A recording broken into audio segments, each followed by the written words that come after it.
Morning, buds. Fly High FPV. I've got some great news. Sloss Drone Derby is Saturday, April 6th, and we just got two new badass sponsors. That's right.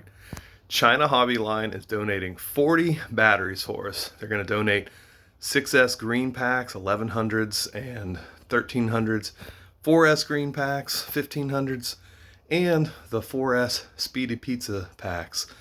Those are what I've been rocking on the Grinderino. They're sending us 10 of those as well. So 40 batteries from ChinaHobbyLine. Thank you so much, Jason. Really appreciate you.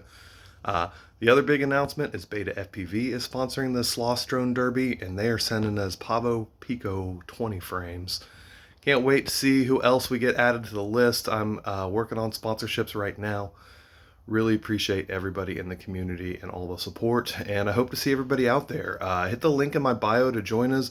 We're going to be at Epic Sloss Furnace. It is like a haunted location. There are over 5 stacks on this one building.